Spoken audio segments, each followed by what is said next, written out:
HDK ಹಳೆ ವಿಡಿಯೋಗಳು viral. ರಾಜ್ಯದ ಸಮಸ್ಯೆಗಳಿಗೆ ಎಂದು ಸ್ಪಂದಿಸ್ತಾ ಇರತಕ್ಕಂತ ಕೇಂದ್ರ ಸರ್ಕಾರ ಈ ಭಾಗದಲ್ಲಿ ಮತವನ್ನು ಏನಕ್ಕೆ ಅಂತ ಕೇಳಲಿಕ್ಕೆ ಬರ್ತಾರೆ. ಕರ್ನಾಟಕದಲ್ಲಿ ಬಿಜೆಪಿಯ ಪರಿಸ್ಥಿತಿ ಯಾವ ದೈನಸ್ಯ ಅವಸ್ಥೆಗೆ ಬಂದಿದೆ ಅಂತಕ್ಕಂಥದ್ದು ನಿಜಕ್ಕೂ ನಾಚಿಕೆ. ಅಂದು ತೆಗಳಿಕೆ, ಇಂದು ಹೊಗಳಿಕೆ.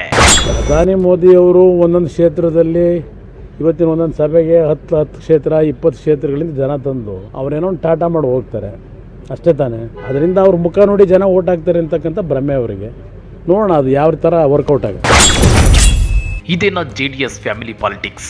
ಎಷ್ಟು ವರ್ಷ ನೀವು ಮೋದಿ ಅವರ ಹೆಸರು ಹೇಳ್ಕೊಂಡು ಜೀವನ ಮಾಡ್ತೀರಾ? ಎಷ್ಟು ವರ್ಷ ನೀವು ಮೋದಿ ಅವರ ಹೆಸರು ಹೇಳ್ಕೊಂಡು ಜೀವನ ಮಾಡ್ಕೊಂಡು ಮತ ಹಾಕ್ಸ್ಕೊಂಡು ಜನಗಳಿಗೆ ದಿಕ್ಕು ತಪ್ಪಿಸ್ತೀರಾ? ಹೀಗೆ ಬಿಜೆಪಿ ವಿರುದ್ಧ ದಳಪತಿಗಳು ವಾಗ್ದಾಳಿ ನಡೆಸಿದ್ದು 4-5 ವರ್ಷಗಳ ಹಿಂದೆ ಅಲ್ಲ, ಜಸ್ಟ್ 1 ವರ್ಷದ ಹಿಂದೆ. ಆದ್ರೀಗ ಇದೇ ದಳಪತಿಗಳು ಮೋದಿ ಜಗತ್ತಿನಲ್ಲಿ ಅತ್ಯಂತ ಶ್ರೇಷ್ಠ ರಾಜಕಾರಣಿ, ಮೋದಿ ಅಂತ ಪ್ರಧಾನಿಯನ್ನ ಹಿಂದೆಂದೂ ನೋಡಿರಲಿಲ್ಲ, ಇವರನ್ನ ಮತ್ತೆ ಪ್ರಧಾನಿಯನ್ನಾಗಿ ಮಾಡೋದೇ ನಮ್ಮ ಗುರಿ ಅಂತಿದ್ದಾರೆ. ಹಾಗಾದ್ರೆ 1 ವರ್ಷದ ಹಿಂದೆ ಪ್ರಧಾನಿ ಮೋದಿಯವರ ವಿರುದ್ಧ ಹಿಗ್ಗಾಮುಗ್ಗಾ ವಾಗ್ದಾಳಿ ನಡೆಸಿದ್ದ ದಳಪತಿಗಳು ಇದೀಗ ದಿಢೀರ್ ಉಲ್ಟಾ ಹೊಡೆದಿದ್ದಕ್ಕೆ ಇದೇನ ಜೆಡಿಎಸ್ ಫ್ಯಾಮಿಲಿ ಪಾಲಿಟಿಕ್ಸ್ ನ ಅಸಲಿ ಸೀಕ್ರೆಟ್ ಅಂದ್ರ ಅದನ್ನ ಡೀಟೇಲ್ ಆಗಿ ತೋರಿಸ್ತೀವಿ. ಆದ್ರೆ ಅದಕ್ಕಿಂತ ಮೊದಲು ನಮ್ಮ ಚಾನಲ್ ಅನ್ನು ಸಬ್ಸ್ಕ್ರೈಬ್ ಮಾಡ್ಕೊಳ್ಳಿ, ಹಾಗೆ ಪಕ್ಕದಲ್ಲಿರೋ ಬೆಲ್ ಬಟನ್ ಅನ್ನು ಪ್ರೆಸ್ ಮಾಡಿ. 6 ಕೊಟ್ರೆ 10 ಕಡೆ, 3 ಕೊಟ್ರೆ ಇತ್ತ ಕಡೆ ಜಗ್ತಿದ್ದಾರ ಜೆಡಿಎಸ್ ನಾಯಕರು. ಜಸ್ಟ್ 1 ವರ್ಷದ ಹಿಂದೆ, 1 ವರ್ಷದ ಹಿಂದೇನೂ ಅಲ್ಲ, ಜಸ್ಟ್ 6 ತಿಂಗಳ ಹಿಂದೆ ಬಿಜೆಪಿ ವಿರುದ್ಧ ಹಿಗ್ಗಾಮುಗ್ಗಾ ವಾಗ್ದಾಳಿ ನಡೆಸುತ್ತಿದ್ದ ದಳಪತಿಗಳು ಲೋಕಸಭಾ ಚುನಾವಣೆಗಾಗಿ ಎನ್ಡಿಎ ಕೂಟ ಸೇರಿದ್ದೇ ತಡ ಮೈ ಮೇಲೆ ದೇವರು ಬಂದಂತೆ ಬಿಜೆಪಿ ಪರ ಭರ್ಜರಿ ಬ್ಯಾಟಿಂಗ್ ಮಾಡ್ತಿದ್ದಾರೆ. ಹಾಗಾದ್ರೆ ಈ ಹಿಂದೆ ಎಚ್.ಡಿ. ಕುಮಾರಸ್ವಾಮಿ ಅದೇಗೆ ಬಿಜೆಪಿ ಮತ್ತು ಮೋದಿ ಅವರ ವಿರುದ್ಧ ವಾಗ್ದಾಳಿ ನಡೆಸಿದ್ರು ಅನ್ನೋದನ್ನ ತೋರಿಸ್ತೀವಿ. ಆದ್ರೆ ಅದಕ್ಕಿಂತ ಮೊದಲು ಎಚ್.ಡಿ. ಕುಮಾರಸ್ವಾಮಿ ಅವರ ಹಾರ್ಟ್ ಆಪರೇಷನ್ ಬಗ್ಗೆ ಸದ್ದು ಮಾಡ್ತಿರೋ ಸುದ್ದಿ ಏನು ಅನ್ನೋದನ್ನ ನೀವು ನೋಡ್ಲೇಬೇಕು. ರಾಜಕೀಯಕ್ಕೂ ಕುಮಾರಸ್ವಾಮಿ ಅವರ ಹಾರ್ಟ್ ಸಮಸ್ಯೆಗೂ ತುಂಬಾ ಹತ್ತಿರದ ನಂಟಿದ್ದಂತೆ ಕಂಡು ಬರ್ತಿದೆ. ಕುಮಾರಸ್ವಾಮಿ ಅವರಿಗೆ ಚುನಾವಣೆ ಸಮಯದಲ್ಲೇ ಹೃದಯ ಸಂಬಂಧಿ ಕಾಯಿಲೆಗಳು ಕಾಣಿಸಿಕೊಳ್ಳುತ್ತವೆ ಅಂತೇಳಿ ಶಾಸಕ ರಮೇಶ್ ಬಂಡಿಸಿದ್ದೇಗೌಡ ವ್ಯಂಗ್ಯವಾಡಿದ್ದಾರೆ. ಹೌದು ವೀಕ್ಷಕರೇ, ಮಂಡ್ಯದ ಮಳವಳ್ಳಿಯಲ್ಲಿ ಕಾಂಗ್ರೆಸ್ ಪ್ರಚಾರ ಸಭೆಯಲ್ಲಿ ಮಾತನಾಡಿರುವ ರಮೇಶ್ ಬಂಡಿಸಿದ್ದೇಗೌಡ ಎಚ್.ಡಿ. ಕುಮಾರಸ್ವಾಮಿ ಅವರಿಗೆ ಯಾವುದೇ ಚುನಾವಣೆ ಬರಲಿ ಹಾರ್ಟ್ ಸಮಸ್ಯೆಯಿಂದ ಆಸ್ಪತ್ರೆಗೆ ದಾಖಲಾಗ್ತಾರೆ. 1 ದಿನ ಅಡ್ಮಿಟ್ ಆಗ್ತಾರೆ, ಇನ್ನೊಂದು ದಿನ ಶಸ್ತ್ರಚಿಕಿತ್ಸೆ ಆಗುತ್ತೆ, 3ನೇ ದಿನ ಅವರು ಹೊರಬರ್ತಾರೆ, 4ನೇ ದಿನ ಇಡೀ ರಾಜ್ಯ ಸುತ್ತುತ್ತಾರೆ. ಇದು ಹೇಗೆ ಸಾಧ್ಯ ಅಂತೇಳಿ ರಮೇಶ್ ಬಂಡಿಸಿದ್ದೇಗೌಡ ಪ್ರಶ್ನೆ ಮಾಡಿದ್ದಾರೆ.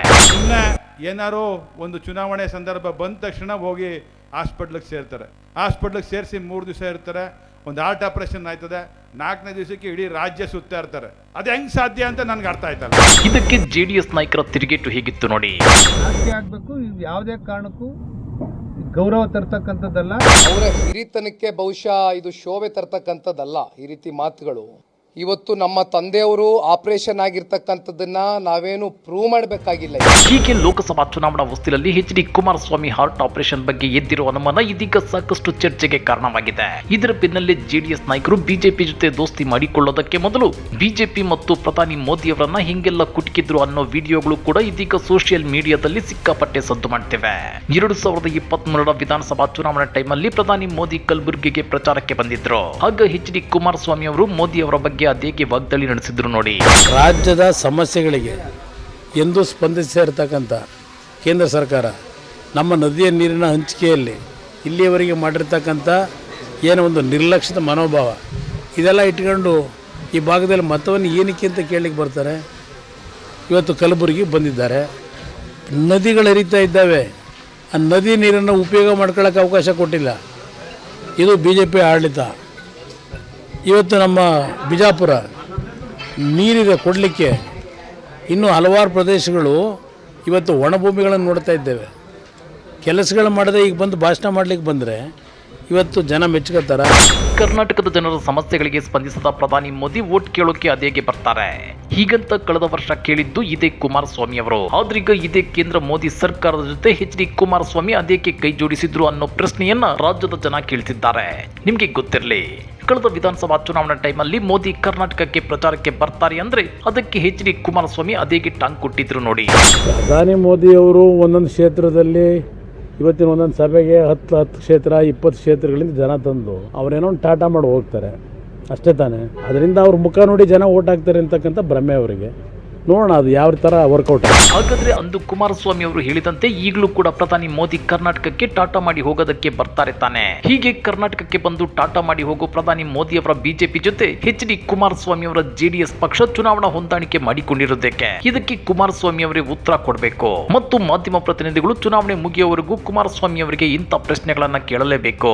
ಇದೆಲ್ಲದರ ಮಧ್ಯೆ ಮೋದಿ ಮತ್ತೆ ಪ್ರಧಾನಿಯಾಗಬೇಕು ಅಂತೇಳಿ ಮಾಧ್ಯಮಗಳ ಮುಂದೆ ಹೇಳಿಕೆಗಳನ್ನ ಕೊಡೋ ಕುಮಾರಸ್ವಾಮಿ ಅವರ ಪುತ್ರ ನಿಖಿಲ್ ಕುಮಾರಸ್ವಾಮಿ ಅವರು 11 ತಿಂಗಳ ಹಿಂದೆ ಮೋದಿ ಅವರ ಬಗ್ಗೆ ಅದೇಕೆ ವಾಗ್ದಾಳಿ ನಡೆಸಿದ್ರು ಅನ್ನೋದನ್ನ ಒಂದ್ಸಲ ನೋಡ್ಕೊಂಡ್ಬಿಡಿ. ದೇಶದ ಪ್ರಧಾನಮಂತ್ರಿಗಳ ಮೇಲೆ ನನಗೆ ಬಹಳ ಗೌರವ ಇದೆ. ಅವರು ಮಂಡ್ಯ ಜಿಲ್ಲೆಗೆ ಬರ್ತಾ ಇದ್ದಾರೆ. ಒಬ್ಬ ಕನ್ನಡಿಗನಾಗಿ ನಾನು ಹೃದಯಪೂರ್ವಕವಾಗಿ ಸ್ವಾಗತ ಬಯಸ್ತೇನೆ. ಆದ್ರೆ ಒಂದು ನಾನು ಹೇಳ್ತಕ್ಕಂಥದ್ದು, ಇವತ್ತು ಲೋಕಸಭಾ ಚುನಾವಣೆ ಸಂದರ್ಭದಲ್ಲಿ ಮೋದಿ ಅವ್ರ ಮುಖ ನೋಡ್ಕೊಂಡು ಓಟ್ ಹಾಕಿದ್ರು, ಒತ್ತಿಸ್ಕೊಂಡ್ರಿ. ಎಷ್ಟು ವರ್ಷ ನೀವು ಮೋದಿ ಅವ್ರ ಹೆಸರು ಹೇಳ್ಕೊಂಡು ಜೀವನ ಮಾಡ್ತೀರಾ? ಎಷ್ಟು ವರ್ಷ ನೀವು ಮೋದಿ ಅವ್ರ ಹೆಸರು ಹೇಳ್ಕೊಂಡು ಜೀವನ ಮಾಡ್ಕೊಂಡು ಮತ ಹಾಕ್ಸ್ಕೊಂಡು ಜನಗಳಿಗೆ ದಿಕ್ ತಪ್ಪಿಸ್ತೀರಾ? ಈಗಲೂ ಇವತ್ತೇನಾದ್ರೂ ನೀವೇನಾದ್ರೂ ಸಾಧನೆ ಅಂತಕ್ಕಂಥದ್ದು ಏನಾದ್ರೂ ಮಾಡಿದ್ರೆ, ಇಂಥ ಯೋಜನೆ ಕೊಟ್ಟಿದೀವಿ, ಇಂಥ ಕಾರ್ಯಕ್ರಮ ಕೊಟ್ಟಿದೀವಿ, ಈ ರೀತಿ ಅಭಿವೃದ್ಧಿ ಮಾಡಿದೀವಿ ನಮ್ಮ ರಾಜ್ಯನ ಅಂತಕ್ಕಂಥದ್ದು ಒಂದು ವಿಚಾರ ನಿಮ್ಮ ಹತ್ರ ನಿಮ್ಮ ಬಾಯಿನಲ್ಲಿ ಮಾತನಾಡೋದಕ್ಕಾಗ್ತದ? ಬಿಜೆಪಿ ಸರ್ಕಾರಕ್ಕೆ ನಾವು ಪ್ರಶ್ನೆ ಮಾಡಬೇಕಾಗ್ತದೆ. ನೋಡಿದ್ರಲ್ಲ, ಕಳೆದ ವಿಧಾನಸಭಾ ಚುನಾವಣೆಯಲ್ಲಿ ಎಚ್.ಡಿ. ಕುಮಾರಸ್ವಾಮಿ ಅವರ ಪುತ್ರ ನಿಖಿಲ್ ಕುಮಾರಸ್ವಾಮಿ ಅವರು ಆಡಿರುವಂತ ಅಡಿಮುತ್ತುಗಳನ್ನ.